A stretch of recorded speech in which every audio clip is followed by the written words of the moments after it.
Bonjour, donc je suis professeur de biologie cellulaire à l'Université de Caen et au centre hospitalier universitaire de Caen, dans lequel je dirige un service qui s'appelle le Centre de ressources biologiques et je coordonne un axe de recherche qui est l'axe de recherche cœur et cerveau.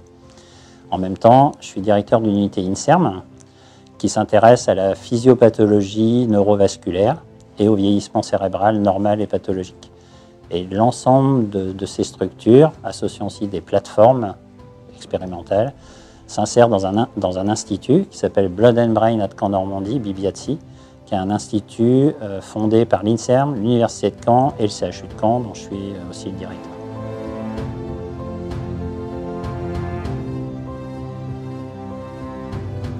Donc dans la prise en charge des AVC, donc vous le savez, les accidents vasculaires cérébraux, c'est une prise en charge d'urgence, donc dans les services d'urgence. Et ensuite, il y a une prise en charge à un petit peu plus long terme, qui est la prise en charge dans les unités neurovasculaires. C'est globalement entre 5 et 7 jours à l'hôpital.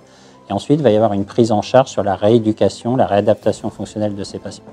Ce qui est important dans cette prise en charge, c'est de faire le bon diagnostic des patients pour le bon traitement. Puisqu'il y a les accidents vasculaires cérébraux qui sont ischémiques, c'est un caillot qui va boucher une artère dans le cerveau. Et puis, il y a les accidents vasculaires cérébraux hémorragiques. Là, c'est plutôt une artère qui va se rompre et le sang va se déverser dans le cerveau. C'est deux indications différentes et deux traitements complètement différents. Il faut être capable de différencier ce type d'AVC pour faire le bon traitement. Actuellement, on utilise l'imagerie IRM ou le scanner.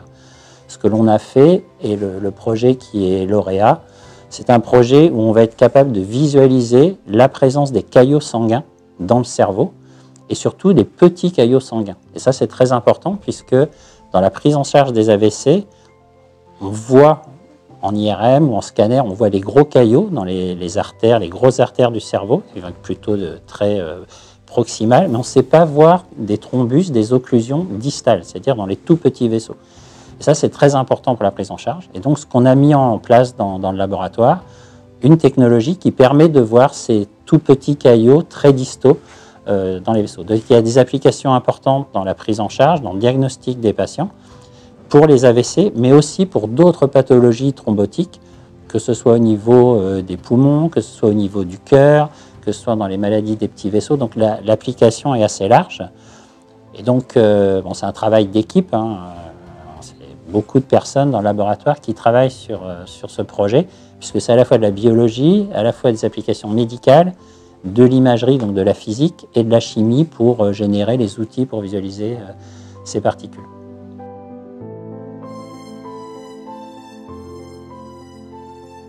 Alors, dans le domaine des AVC, donc sur le projet dont je viens vous parler, la prochaine étape, qui est l'étape cruciale, c'est d'appliquer cette technologie qu'on a fait au niveau expérimental dans la vraie vie chez l'homme. Alors ça c'est beaucoup de travail, beaucoup d'argent à un moment donné, puisque si on veut transposer à l'homme, il faut y avoir une molécule, l'outil, qui soit compatible avec la physiopathologie humaine. Donc ça, on a déjà fait ça. On a déjà les particules qui sont compatibles avec une utilisation chez l'homme. Il y a plusieurs brevets en cours, il y a une grosse publication qui devrait sortir très prochainement. Mais il faut quand même produire cette molécule, ce qu'on appelle GMP. C'est-à-dire qu'il faut être capable de la produire et qu'elle soit toujours la même à toutes les productions et injectable chez l'homme. Donc on en est à construire ce protocole, ce projet. Et puis ensuite, il va y avoir une autre étape importante qui va être de faire les premiers essais chez l'homme, la preuve de concept chez l'homme. Et c'est ça qui va nous dire si on va pouvoir aller plus loin, puisque non seulement il faut que ça soit efficace pour de mieux diagnostiquer, mais ce qui est très important, c'est que ça soit, on va parler d'une phase de safety, il faut que ça soit sans aucun risque, sans aucun danger, sans aucun effet secondaire chez les patients. Donc ça, c'est les prochaines étapes, c'est les plus difficiles, c'est là où il y a le plus d'échecs potentiels. Mais voilà, on est devant, face au mur, et là maintenant, il nous faut franchir ces étapes. Donc ça, c'est dans le domaine du diagnostic. Et en même temps, on a d'autres projets, et en particulier un projet qui vise à s'associer au traitement de référence des AVC actuellement, la fibrinolyse et la thrombectomie. Et on a développé un anticorps qui vient améliorer tout ce processus. Et là, cet anticorps, il est vraiment en phase assez avancée de développement clinique, puisqu'on a un anticorps humanisé avec une entreprise, un partenariat avec l'INSERM, l'Université de Caen, et voilà, on est très très proche des premiers essais cliniques. Ça, c'est nos deux aspects. Donc à la fois un aspect thérapeutique à la phase aiguë, un aspect diagnostique avec l'imagerie cérébrale.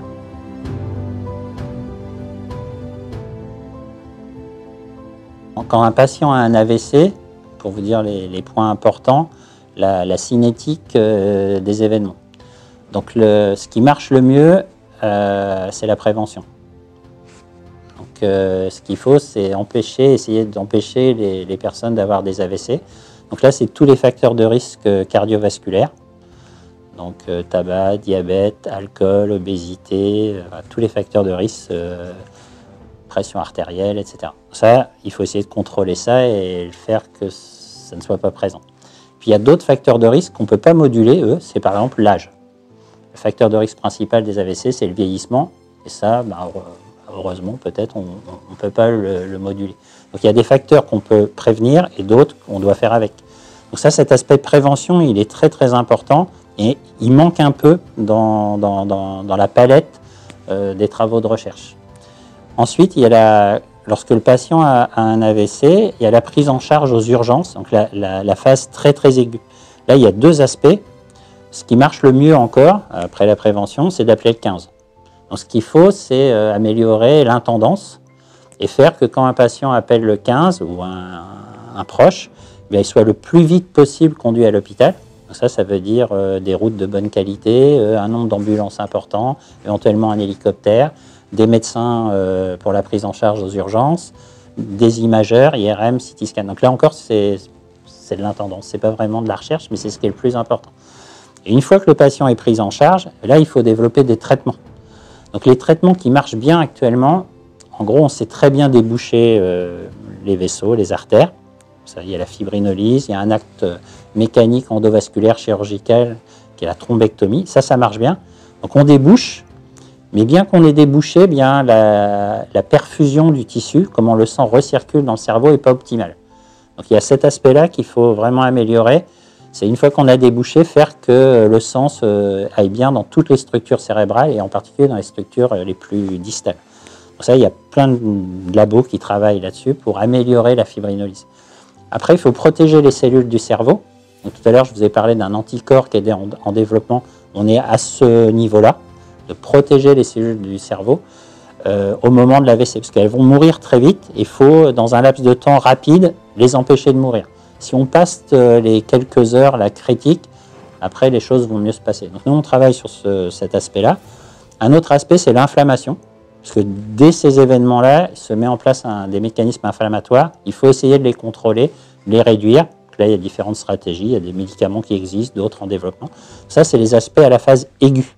Et puis après, les patients, pas tous, mais on va dire 30 à 40% d'entre eux, vont avoir des déficits plus ou moins sévères, moteurs, parole, des fois anxiété, dépression, des problèmes de sommeil, des problèmes de concentration. Et ça, il faut rééduquer.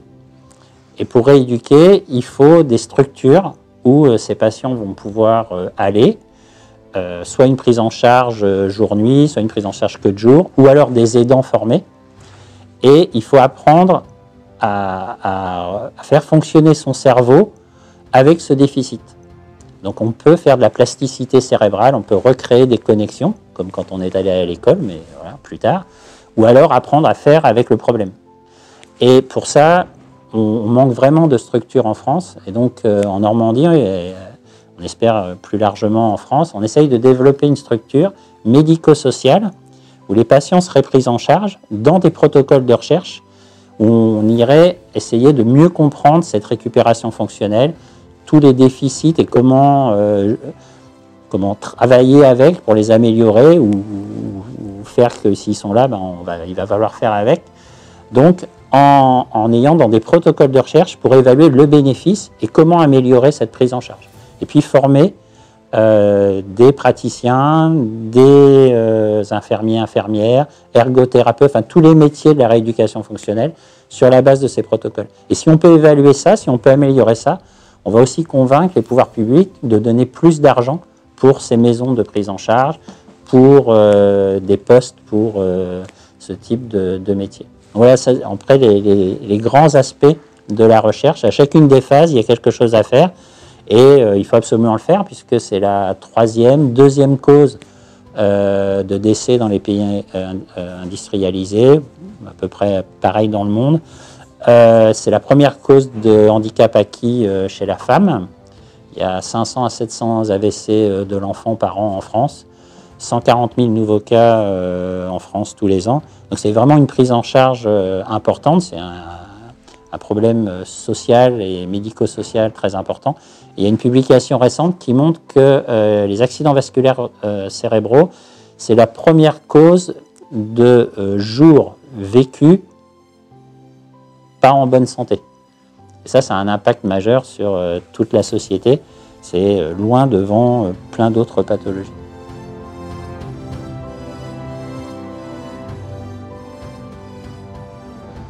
Alors déjà, je suis fier de recevoir ce prix.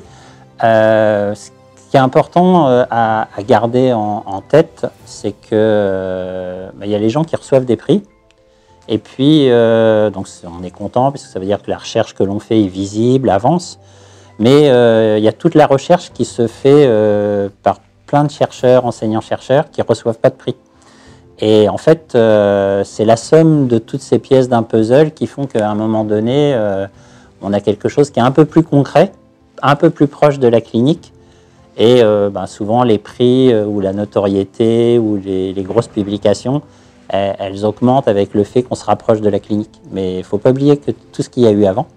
Et un truc important aussi, c'est que c'est un travail d'équipe. Moi, je raconte les histoires. Je contribue aussi aux histoires. Mais ça, c'est un groupe de 5-6 personnes, de jeunes chercheurs et chercheuses qui travaillent sur ce sujet.